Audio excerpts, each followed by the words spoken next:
Now let us look at the third thing which we need to rely on when learning the Dharma, which is rely on meaning, not on words.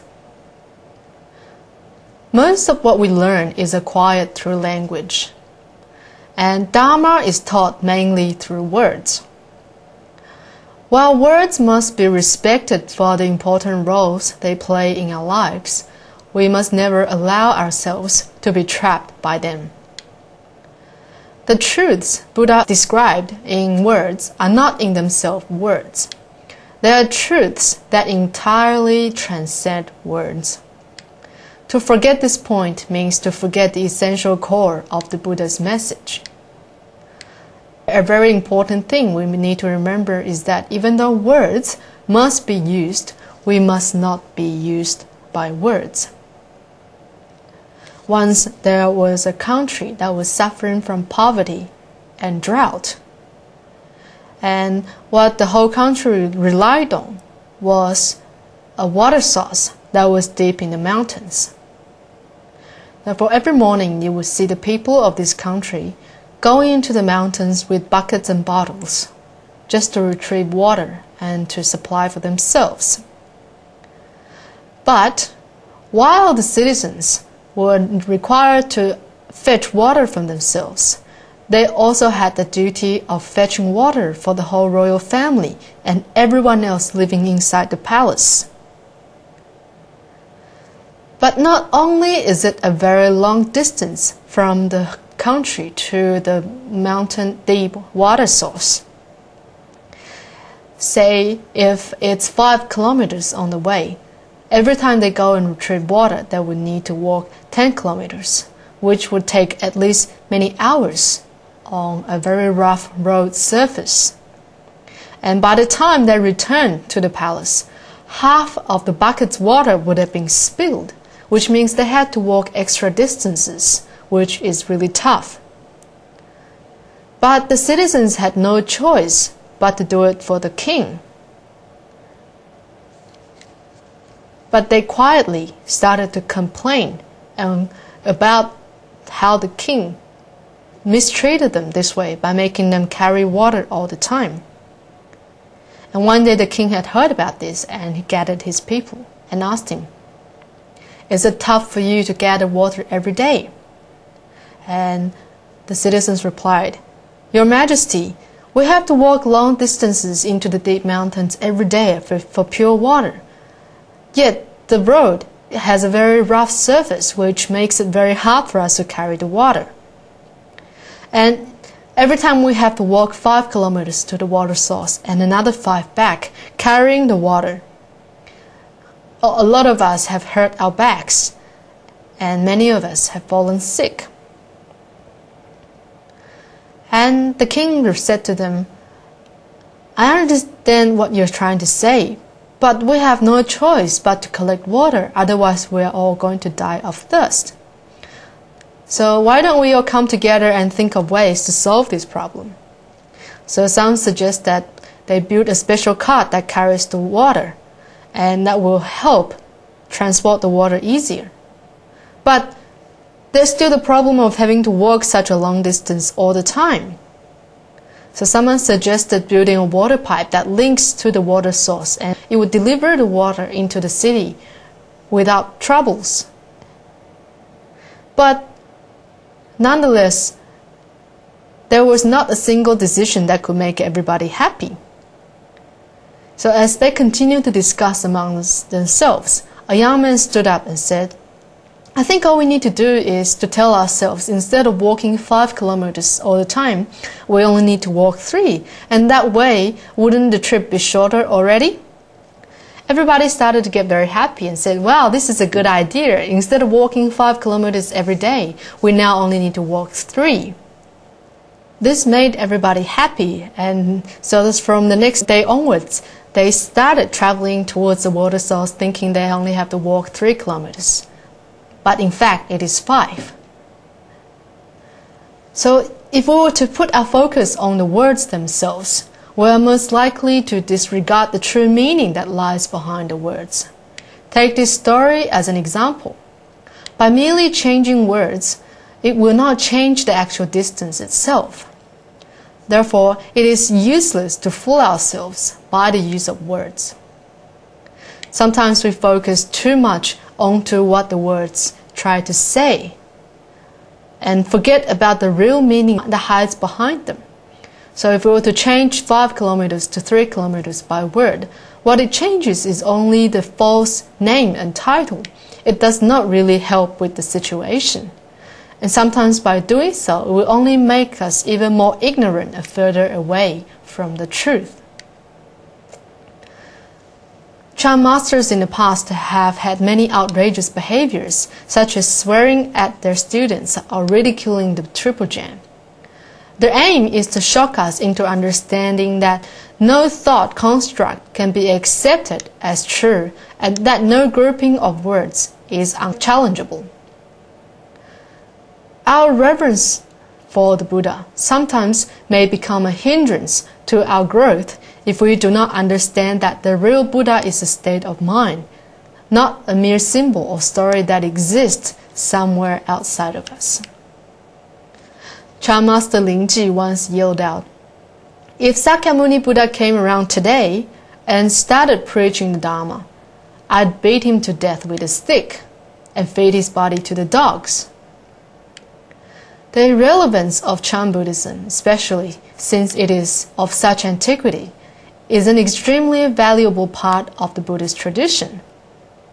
Their wild words forever remind us not to make a castle in the sky or a mausoleum out of Buddhism. If we cannot live it and experience it, it cannot be a true teaching. If we cannot start from where we are in our effort to learn it, it cannot be of any value to us. So we might as well beat it to death with a stick and feed it to the dogs. Why use the Tripitaka?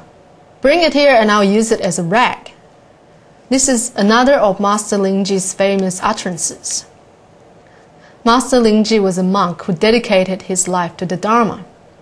He acted the way he did not because he regretted his decision, but because he wanted to teach us not to cling to words. He might also have said language is nothing more than a series of sounds issuing from someone's mouth. The truth is far greater than that. Words are like a finger pointing at the moon. They are not the moon themselves. During the Tang Dynasty, there lived a Chan master named Dansha, who stayed in a Buddhist monastery. On one occasion, during a very harsh winter, when the weather was freezing and snow kept falling, Dansha took a wooden carving of the Buddha from the shrine and threw it into the fire for warmth. On seeing this, the monastery's master in charge of discipline began upbraiding him loudly. "You ought to die for this. How could you throw a carving of the Buddha into the fire just to get some warmth?" "My purpose is not to warm myself up, but rather to extract the holy relics from inside." Chan Master Dansha responded casually. "This is nonsense. Since when do wooden carvings of the Buddha contain holy relics?" The master in charge of discipline was still scolding at the top of his lungs. "Since it is only wood and contains no holy relics, what's the harm in using some in the fire to warm ourselves up?" Chan Master Dansha nonchalantly tossed the Buddha into the middle of the fire. In the mind of Chan Master Dansha, the Dhammakaya of Buddha can be found all over the cosmic world, not merely in a wooden replica of the Buddha. For as far as the Chan Master is concerned, the state of the Buddha has already transcended any kind of form and substance. Indeed, the Dhammakaya is best manifested as a universal truth. In this story, the form of the Buddha, which the master in charge of discipline knows, is carved out of wood. Whereas, when Dansha burns the Buddha in order to obtain the holy relics, he shows that the forms of the Buddha he knows of is that which is truly spiritual in essence. So language is a tool that helps us reach the truth. Different pronunciations and writings appear in different countries, but they all truly convey the same message. Therefore, on our pursuit of the truth, we need to maintain a right state of mind and relinquish our attachment to words in order to realize the truth. Now, the fourth thing which we need to rely on is on definitive meaning, not on provisional meaning. We may have studied until we grasp the deep truth of the Buddha's message, and we should not allow ourselves to stop at shallow ends of understanding. The Buddha said many things to different kinds of people, and his teaching methods were known as skillful means or his expedient means, because he taught different things to different audiences, depending on their ability to understand him. Some of the Buddha's audiences were slow learners who needed to reify whatever he said, while others were quick learners who were able to grasp his point directly. The Buddha's teachings, thus, are concerned with many different subjects. Their wide scope is further augmented by the fact that the Buddha preached the Dharma for 45 years. As those years went by, his students became more accomplished, and his message deepened to conform to their deepened sensibilities. The mass of sutras and schools that have grown out of that time period is vast and sometimes confusing even to advanced students of the Dharma. If we are not careful, we can become preoccupied with an incidental message while losing sight of the deep truth. The deep truth of the Buddha is Buddha mind, or Buddha nature. No matter how much we study, we must never allow ourselves to lose sight of this. Buddha nature is a reality that lies within us, even as it completely transcends us. The right way to study the Dharma is to form a relationship with the Buddha, both the one that lies within you and the one that transcends you. When you can see the Buddha in everything, you will be able to say that you truly understand the Dharma. The Diamond Sutra says that even my teachings should be understood to be like a raft. If even the Dharma must be let go of, then how much more must everything else be let go of? This is trying to tell us that it's like crossing the river by a boat. When we reach the other shore, we simply go ashore instead of sticking to the boat. If we refuse to leave the boat, how can we carry on? Wouldn't this boat become a burden for us? So no matter what we learn, we have to have the courage to take risks in order to be able to gain or win. This is like when you go into a mountain of treasures. How can you leave the mountain empty-handed? So although the Buddha has many expedient means in teaching the Dharma, he has given us the four most important principles when learning the Dharma. And these are the four things which we must rely on in order to make sure that we are staying on the right path that will truly guide us towards the truth.